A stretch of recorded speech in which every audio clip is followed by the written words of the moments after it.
Madam, ಈಗ rocking star Yash ಅವ್ರ ಜೊತೆ ಆ್ಯಕ್ಟ್ ಮಾಡಬೇಕು ಅಂದರೆ ಹೀರೋಯಿನ್ಸು ಸರತಿ ಸಾಲಿನಲ್ಲಿ ನಿಲ್ತಾರೆ. ಸೊ ಅಷ್ಟು ಡಿಮ್ಯಾಂಡ್ ಇದೆ ರಾಕಿ ಬಾಯ್ಗೆ.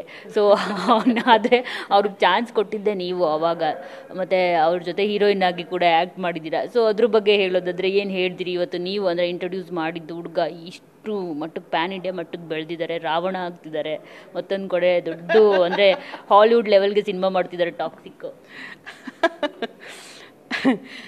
ತುಂಬ ಖುಷಿ ಅನಿಸುತ್ತೆ ಯಶ್ ಅವ್ರ ಬಗ್ಗೆ ಮಾತಾಡಬೇಕಂದ್ರೆ.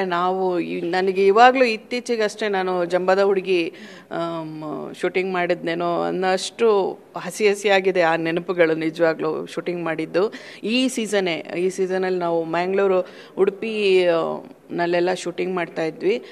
ತುಂಬ ಅವಾಗ ಏನಂದರೆ ಒಂಥರ ಫ್ರೆಂಡ್ಲಿಯಾಗಿ ನಾವು ವರ್ಕ್ ಮಾಡಿದ್ವಿ. ತುಂಬ ಖುಷಿ ಅನ್ನಿಸ್ತಾ ಇತ್ತು. ಫಸ್ಟು ನಮ್ಮ ಬ್ಯಾನರಿಂದ, ನನ್ನ ನಿರ್ದೇಶನದಿಂದ ಬಂದಿದ್ದು ತುಂಬ ಖುಷಿ ಅನಿಸುತ್ತೆ. ಆವಾಗಲೇ ಅನ್ನಿಸ್ತಾ ಇತ್ತು ಅವರ ಒಂದು ಆ್ಯಟಿಟ್ಯೂಡು, ಅವರ ಒಂದು ಭಾವನೆಗಳು, ಅವರೊಂದು ಸ್ಟ್ರಗಲ್ ಇದೆಯಲ್ಲ, ಅವ್ರದ್ದು ವರ್ಕ್ ಆದಮೇಲೆ ಅವ್ರು ಸುಮ್ಮನೆ ಕುತ್ಕೋತಾ ಇರಲಿಲ್ಲ. ನಾ ಏನು ಮಾಡ್ತಾಯಿದ್ದೀನಿ, ಬೇರೆಯವ್ರು ಏನು ಆ್ಯಕ್ಟ್ ಮಾಡ್ತಿದ್ದಾರೆ ಎಲ್ಲ ಬಂದು ನೋಡ್ತಾಯಿದ್ರು. ಅವರ ಒಂದು ಇನ್ವಾಲ್ವ್ಮೆಂಟು, ಅವ್ರ ಒಂದು ಹಠ, ಅವ್ರ ಒಂದು ಛಲ ಇವತ್ತು ಅವರನ್ನು ಅಷ್ಟು ಎತ್ತರಕ್ಕೆ ಬೆಳೆಸಿದೆ ಅನಿಸುತ್ತೆ.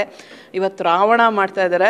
ರಾವಣ ಆಗೋದು ಬೇಡ, ಅವರು ರಾಮ ಆಗಲಿ ಅಂತ ನಾನು ಆಶಿಸ್ತೀನಿ. ಈಗಾಗಲೇ ರಾವಣದವ್ರು ಜಾಸ್ತಿ ಆಗ್ತಾ ಇದ್ದಾರೆ. ಅದಕ್ಕೆ ಪಾಪ ಅವ್ರು ನಿಜ ಜೀವನದಲ್ಲಿ ಸಹ ರಾಮ ಆಗಿದ್ದಾರೆ ಅಂತ ಕೇಳ್ಪಟ್ಟಿದ್ದೀನಿ. ಚೆನ್ನಾಗಿರಲಿ, ಅವ್ರ ಫ್ಯಾಮಿಲಿ ಸಹ ಚೆನ್ನಾಗಿದೆ. ನಾನು ಅವ್ರಿಗೆ ಒಳ್ಳೆಯದಾಗಲಿ ಅಂತ ನಾನು ಆಶಿಸ್ತೀನಿ. ಇನ್ನಷ್ಟು ಎತ್ತರಕ್ಕೆ ಬೆಳೀಲಿ ಅಂತ ನಾನು ಆಶಿಸ್ತೀನಿ. ನಮಗೆ ಒಂದು ಸಂತೋಷ ಇದೆ, ನಾನು ಫಸ್ಟ್ ಇಂಟ್ರಡ್ಯೂಸ್ ಮಾಡಿದ್ದವರು ಇವತ್ತಿಷ್ಟು ಮಟ್ಟಕ್ಕೆ ಬೆಳೆದಿರೋದು, ನಾನು ಆ್ಯಕ್ಟ್ ಮಾಡಿರೋದು ಖುಷಿ ಅನಿಸುತ್ತೆ. ಇನ್ನಷ್ಟು ಒಳ್ಳೆ ಚಿತ್ರಗಳು ಬರಲಿ ಅವರಿಂದ ಅಂತ ಆಶಿಸ್ತೀನಿ.